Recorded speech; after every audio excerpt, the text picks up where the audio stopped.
Great Expectations by Charles Dickens. Chapter 52. From Little Britain I went, with my cheque in my pocket, to Miss Skiffins's brother, the accountant, and Miss Skiffins's brother, the accountant, going straight to Clarriker's and bringing Clarriker to me, I had the great satisfaction of concluding that arrangement.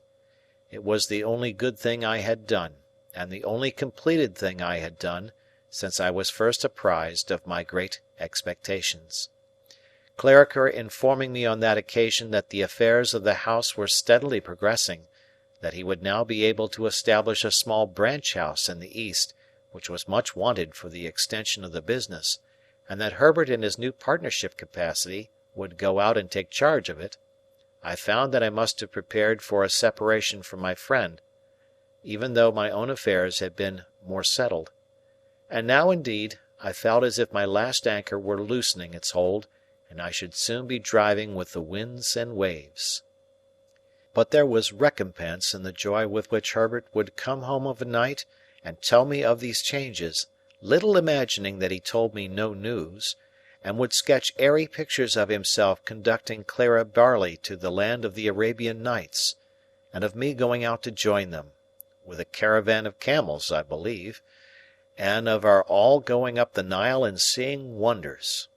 Without being sanguine as to my own part in these bright plans, I felt that Herbert's way was clearing fast, and that old Bill Barley had but to stick to his pepper and rum, and his daughter would soon be happily provided for. We had now got into the month of March. My left arm, though it presented no bad symptoms, took, in the natural course, so long to heal that I was still unable to get a coat on. My right arm was tolerably restored, disfigured, but fairly serviceable. On a Monday morning, when Herbert and I were at breakfast, I received the following letter from Wemmick by the post. Walworth, burn this as soon as read. Early in the week, or say Wednesday, you might do what you know of, if you felt disposed to try it. Now burn.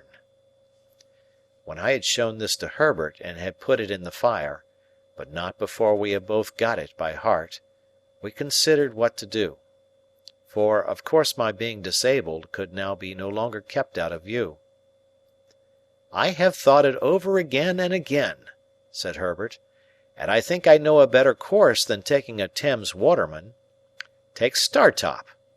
A good fellow, a skilled hand, fond of us, and enthusiastic and honourable." I had thought of him more than once. "But how much would you tell him, Herbert?" "It is necessary to tell him very little. Let him suppose it a mere freak, but a secret one, until the morning comes. Then let him know that there is urgent reason for your getting Provis aboard and away. You go with him?" "No doubt." "Where?" It had seemed to me, in the many anxious considerations I had given the point, almost indifferent what port we made for, Hamburg, Rotterdam, Antwerp. The place signified little, so that he was out of England. Any foreign steamer that fell in our way and would take us up would do. I had always proposed to myself to get him well down the river in the boat, certainly well beyond Gravesend, which was a critical place for search or inquiry if suspicion were afoot. As foreign steamers would leave London at about the time of high water, our plan would be to get down the river by a previous ebb tide, and lie by in some quiet spot until we could pull off to one.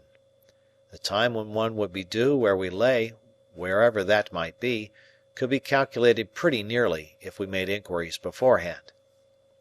Herbert assented to all this, and we went out immediately after breakfast to pursue our investigations. We found that a steamer for Hamburg was likely to suit our purpose best, and we directed our thoughts chiefly to that vessel. But we noted down what other foreign steamers would leave London with the same tide, and we satisfied ourselves that we knew the build and colour of each. We then separated for a few hours, I to get at once such passports as were necessary, Herbert to see Startop at his lodgings. We both did what we had to do without any hindrance, and when we met again at 1 o'clock reported it done. I, for my part, was prepared with passports. Herbert had seen Startop, and he was more than ready to join. Those two should pull a pair of oars, we settled, and I would steer. Our charge would be sitter and keep quiet. As speed was not our object, we should make way enough. We arranged that Herbert should not come home to dinner before going to Mill Pond Bank that evening, that he should not go there at all tomorrow evening, Tuesday, that he should prepare Provis to come down to some stairs hard by the house on Wednesday when he saw us approach, and not sooner, that all the arrangements with him should be concluded that Monday night, and he should be communicated with no more in any way until we took him on board. These precautions well understood by both of us, I went home. On opening the outer door of our chambers with my key, I found a letter in the box, directed to me. A very dirty letter, though not ill written. It had been delivered by hand, of course, since I left home, and its contents were these: "If you are not afraid to come to the old marshes to-night or tomorrow night at 9, and to come to the little sluice house by the lime kiln, you had better come. If you want information regarding your uncle Provis, you had much better come and tell no one, and lose no time. You must come alone. Bring this with you." I had had load enough upon my mind before the receipt of this strange letter. What to do now, I could not tell, and the worst was that I must decide quickly or I should miss the afternoon coach, which would take me down in time for to-night. Tomorrow night I could not think of going, for it would be too close upon the time of the flight, and again, for anything I knew, the proffered information might have some important bearing on the flight itself. If I had had ample time for consideration, I believe I should still have gone. Having hardly any time for consideration, my watch showing me that the coach started within half an hour, I resolved to go. I should certainly not have gone but for the reference to my uncle Provis. That, coming on Wemmick's letter and the morning's busy preparation, turned the scale. It is so difficult to become clearly possessed of the contents of almost any letter in a violent hurry that I had to read this mysterious epistle again twice before its injunction to me to be secret got mechanically into my mind.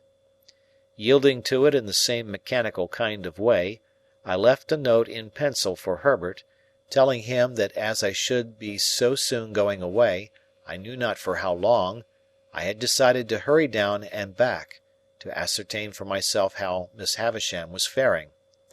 I had then barely time to get my greatcoat, lock up the chambers, and make for the coach office by the short byways. If I had taken a hackney chariot and gone by the streets, I should have missed my aim. Going as I did, I caught the coach just as it came out of the yard. I was the only inside passenger, jolting away knee-deep in straw, when I came to myself. For I really had not been myself since the receipt of the letter. It had so bewildered me, ensuing on the hurry of the morning.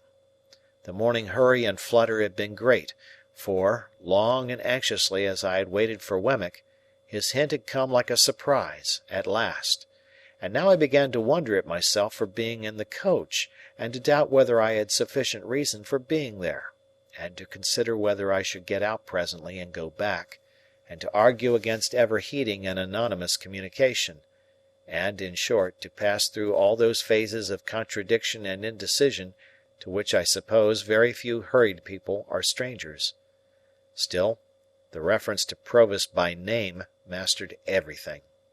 I reasoned as I had reasoned already without knowing it, if that be reasoning. In case any harm should befall him through my not going, how could I ever forgive myself?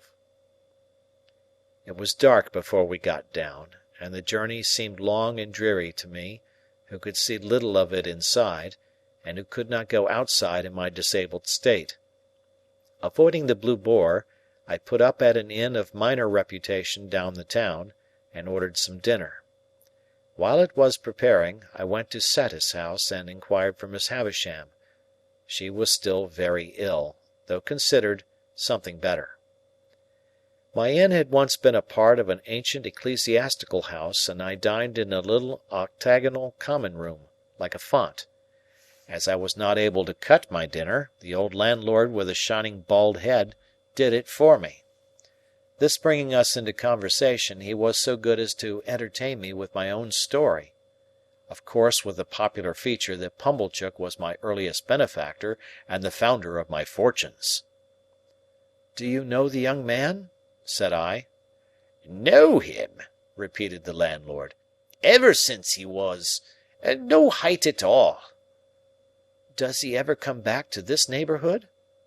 "Ay, he comes back," said the landlord, "to his great friends now and again, and gives the cold shoulder to the man that made him." "What man is that?" "Him that I speak of," said the landlord. "Mr. Pumblechook." "Is he ungrateful to no one else?" "No doubt he would be if he could," returned the landlord, "but he can't. And why? Because Pumblechook done everything for him." "Does Pumblechook say so?" "Say so?" replied the landlord. "He hain't no call to say so." "But does he say so?"